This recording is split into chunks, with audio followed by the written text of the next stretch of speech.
लक्ष्मीनाथ समारंभा नाथ आमुनिमध्यमा अस्मदाचार्यपर्यन्तां वन्दे गुरुपरम्परा। राधा मेरी मात है, पिता मेरे घनश्याम, इन दोनों के चरणों में मेरा कोटि कोटि प्रणाम। आप सभी भक्तों को दास का प्यार भरा राधे राधे। आप सभी भक्तों के मन में यह प्रश्न अवश्य होगा कि एकादशी, निर्जला एकादशी कब है, 6 जून को या 7 जून को? ये बहुत बड़ी चिंता वाली बात है और समस्त भक्तों के मन में यही प्रश्न चल रहा है कि कब एकादशी का व्रत हम सभी करें।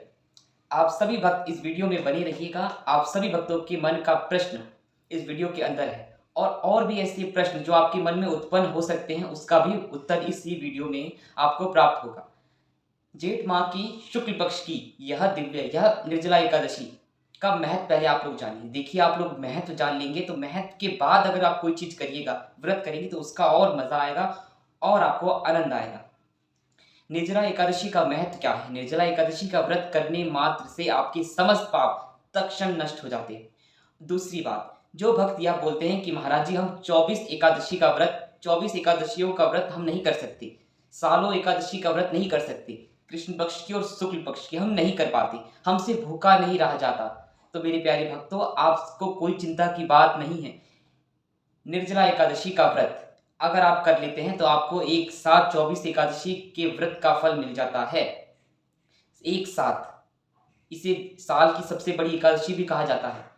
और जो भक्त निर्जला एकादशी का व्रत करता है, उसकी पीछे की 100 पीढ़ी और आगे आने वाली 100 पीढ़ी को तारने का सामर्थ्य उस व्यक्ति के पास होता है जो निर्जला एकादशी का व्रत करता है। एकादशी का व्रत करता है, उस भक्त के पास इतना सामर्थ्य हो जाता है और वह जो भक्त एकादशी का व्रत करता है वह प्रभु का प्रिय बन जाता है। आइए जानते हैं कि इस एकादशी को भीमसेनी एकादशी क्यों कहते हैं। निर्जला एकादशी को भीमसेनी एकादशी क्यों कहते हैं, इसका पूरा सार, पूरी जानकारी क्या है, जानिए। एक बार धर्मराज युधिष्ठिर बोले कि हे परमेश्वर, हे गिरधर गोपाल, जेठ माह की शुक्ल पक्ष की एकादशी के बारे में आप कुछ बताइए, उसका नाम क्या है, उसकी विधि विधान बताइए। तो भगवान श्री कृष्ण ने कहा कि युधिष्ठिर, जेठ माह के शुक्ल पक्ष की यह एकादशी का नाम निर्जला एकादशी है। इस एकादशी को करने मात्र से समस्त पाप तत्क्षण नष्ट हो जाते हैं।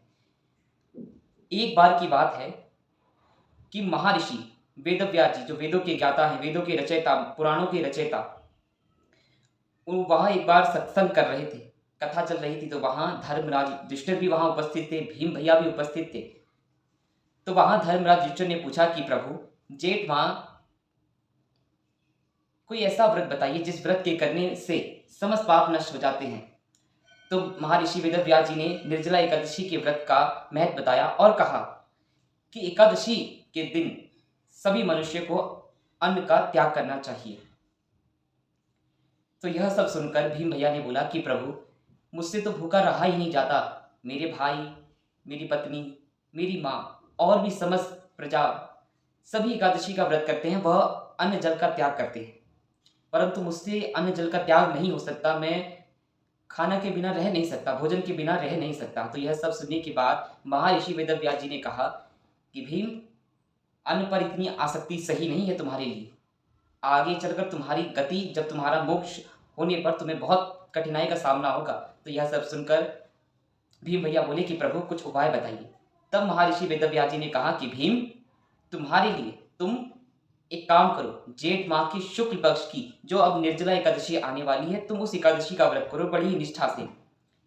अगर तुम पूर्णतः निष्ठा से उस एकादशी का व्रत करोगे तो तुम्हें 24 एकादशी के व्रत का फल एक साथ ही मिल जाएगा और तुम आगे आने वाली एकादशी व्रत करो या ना करो, तुम्हें फल उसका अवश्य मिलेगा।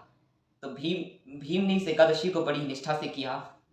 तब से इस एकादशी को निर्जला एकादशी भी कहने लगे और उसके साथ साथ भीमसेनी एकादशी तब से कहने लगे। मेरे प्यारे भक्तों, अब आपकी चिंता का निवारण होने वाला है कि 6 जून को हम व्रत रखें या 7 जून को। जानिए, इस बार की एकादशी दोनों दिन है।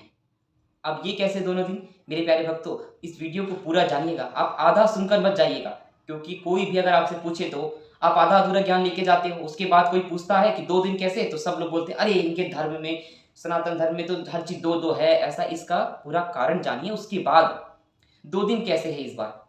जो भक्त 6 जून को एकादशी का व्रत कर रहे हैं, एकादशी 6 जून को सुबह 2:11 पे प्रारंभ हो जाएगी। अगर वही एकादशी ब्रह्म मुहूर्त के बाद सूर्योदय के उपरांत रहती या ब्रह्म मुहूर्त में दशमी स्पर्श कर देती तो हम आपको वह एकादशी करने के लिए कहते ही नहीं। परंतु एकादशी 2:11 सुबह प्रारंभ हो रही है, तो इसका मतलब आप एकादशी का व्रत तो कर सकते हैं 6 जून को। परंतु दिक्कत कहाँ है, आप खंडित नहीं होगा करने वालों। मेरे प्यारे भक्तों, अगर आपने 6 जून को एकादशी का व्रत करा तो खंडित कुछ नहीं होगा। 7 जून को क्या होगा, आपका जो पारण का जो समय होगा, पारण का समय दोपहर के 1:44 के बाद ही आप पारण कर सकते हैं। अब देखिए, आप पूरे दिन 6 तारीख को पूरे दिन निर्जला, पूरी रात निर्जला, उसके बाद आधा दिन पूरा निर्जला और बिना अन्न जल के रहेंगी और पूरा 36 घंटे का व्रत हो जाएगा। और दोपहर में पारण करना थोड़ा सा ठीक नहीं है, इसीलिए 7 जून को आप सभी व्रत करें। अब 7 जून को जो व्रत करेंगे, क्या वह खंडित हो जाएगा? नहीं। 7 जून को समस्त वैष्णव जन इस व्रत को रखेंगे। 7 जून को ही हम सभी और सभी साधु संत, सभी महात्मा गण, सभी कथावाचक, सभी भक्तगण जो वैष्णव से दीक्षित हैं, सभी 7 जून को ही व्रत करेंगे।